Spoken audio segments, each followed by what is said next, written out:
Welcome back to Shed2Ed for episode 33, UFC on ESPN number 50. That's right, Corey Sandhagen and Rob Font in the main event. Steve, I'm looking forward to this one, and you've got us going the distance this week, hey? We're in bantamweight here, so you'll see the fight go long a lot of times, more often than not. You got two guys that are used to the 5-round fights, two veterans of the UFC. These guys have gone 5 rounds a few times before, so let's go long. So my first round pick this week, Tatiana Suarez. Your first round pick, Corey Sandhagen. Yeah, I like Corey Sandhagen in this fight. You know, there's a reason why he's a heavy favorite over Rob Font.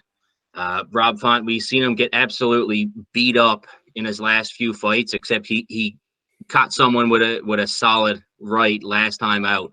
But I think Corey's too smart with his striking, manages the distance too well, has a big reach advantage, and it's going to be really tough for Rob Font. He's going to have to catch him late into the fight, and Corey's going to already be into a rhythm by then. With regards to both their records, Sandhagen looked good. He looked competitive against Dillashaw.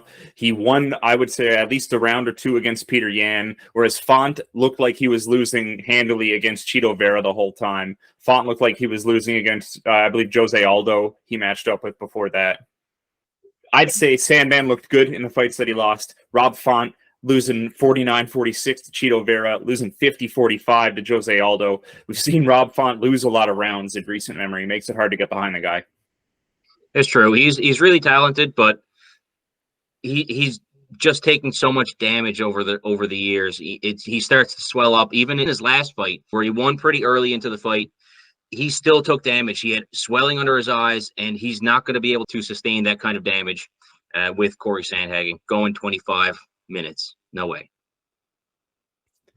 Next couple rounds of the draft, I took Bahamondes and Jake Hadley. Everybody else in my draft is 3-1 in their last 4 fights. So we've seen a lot of success with a little setback for all the picks on my side of the draft this week. Trending up on your side, but that's kind of the typical record of the fighters, pretty much. More positive than not. It doesn't really translate in anything because they're always, say, going streak and fighting against tougher opponents. It's almost a harbinger of failure to see someone rack up one too many wins. I took Jeremiah Wells in the second round of my draft. So Jeremiah Wells 4-0 in the UFC so far, and I think he's got a pretty favorable matchup again this week. So we might see him start to streak and really fight next time for the rankings. Nice mix of weight classes this week. Jeremiah Wells at welterweight. People start to hit a little bit harder around that point. I get a little bit more iffier with the picks.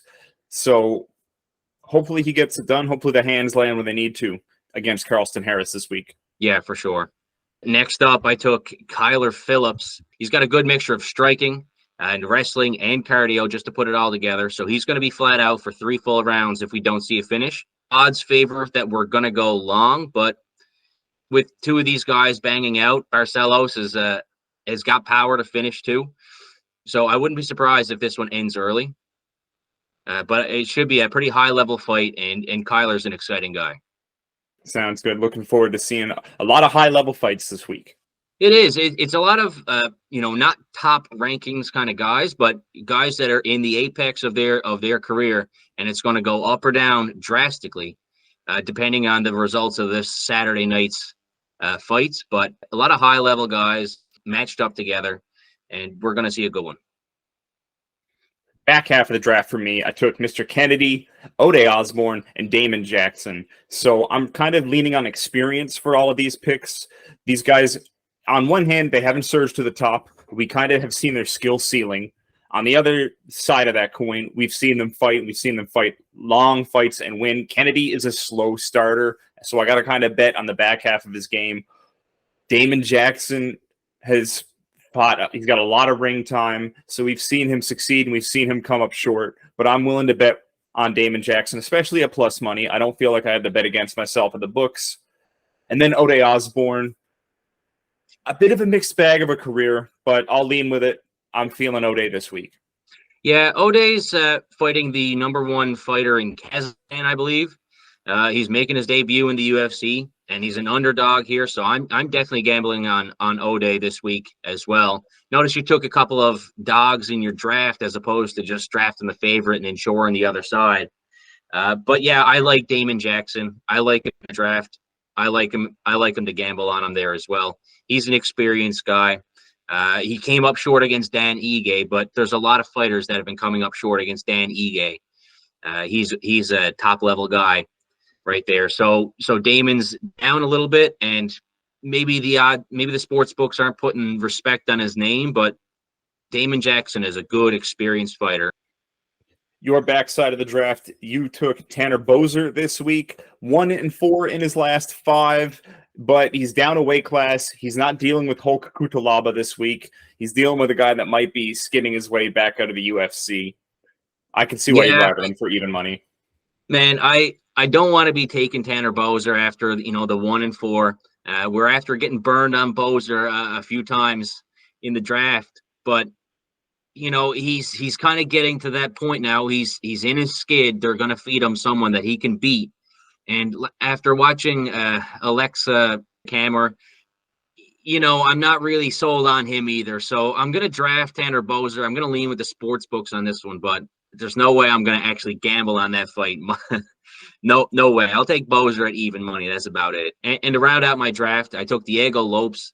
He's looking really good. He lost his debut in the UFC, but he fought Movsar Evloev on short notice to make his debut. It's a recipe for failure, but he held his own in there, and I was really excited. I watched Gavin Tucker versus Billy Quarantino, and Gavin just absolutely destroys him all 3 rounds, completely destroys him, and I was really excited to probably draft Gavin Tucker, but man, I really do like Diego Lopes, and I think this is a terrible matchup for Gavin Tucker, not only for his career trajectory. He doesn't really have much of a reward if he wins it. He beats someone that's 0-1 in the UFC or would be 0-2, not much on it.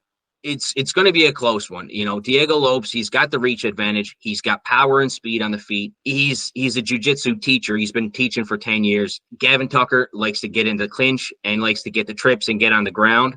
He has good moments when he's doing all that in close, doing the dirty boxing, in the clinch, getting the trips down on the ground, but he's going to be up against a tough opponent this time. So I'm going to be rooting for Gavin Tucker, but I'm not going to be betting on him, unfortunately.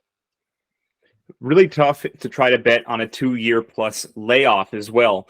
We're talking about a very limited data set. We talk 10-second fight, no ring time to speak of in his last outing, and then a 2-year plus break from that. We just saw Michael Chiesa come back and lose after a 2-year break. As you mentioned, the age is coming into play as well. I kind of wanted to steer clear of this fight. I'll let you grab the Boser fight and the Tucker fight this week, and we'll see how that plays out for you. Yeah, the biggest thing about the Tucker fight was Tucker opened up at about plus 110. It was fairly close on the sports books there, but then he ballooned up to about plus 150, and Diego Lopes was about minus 200 at some point. So the money was flowing in on Diego Lopes once they started to see some film, I think, and get some familiarity with Lopes. He is kind of the real deal, really. Season 5, Shed2Ed finale. What a better way to celebrate than Mr. Nate Diaz in the building. That's right, Jake Paul, Nate Diaz this week. Let's go, baby. Over under 7.5 rounds, Steven. Over under 7.5 rounds. What are you feeling? I'm going to go under 7 minutes. I'm going to go Nate Diaz is going to retire the problem child in about 5 minutes there, man. Stop doing this to yourself. He's got to do it for the boys. He's got to do it for the boys. You're not getting Nate Diaz within 4 rounds for the boys. It's not. No, he's going to be screwing around too much. He's going to have him on the ropes and just like put his hands behind his back or do some Nate Diaz shit.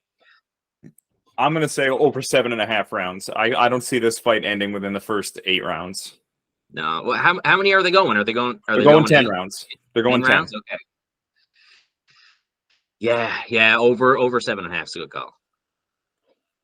Then we got welterweight main event next week. RDA fighting Vicente Luque. Looking forward to this one big time. Yeah, should be a good time. I'm more excited. As we speak right now, we're into the NFL preseason. The Jets are playing against the Browns right now, so we're excited to bring some football content again this year. The long off season is finally ended, and if you know me, I do my best football gambling in preseason. So pay close attention. I might be tweeting out some stuff and putting out some pics on the Instagram slides there. So pay close attention and let's win some money during the NFL preseason. That's right, baby. Shed2Ed will be back into the NFL when we kick off in September. Shed2Ed, episode 33, season 5 finale. Let's go, baby. Let's go, baby.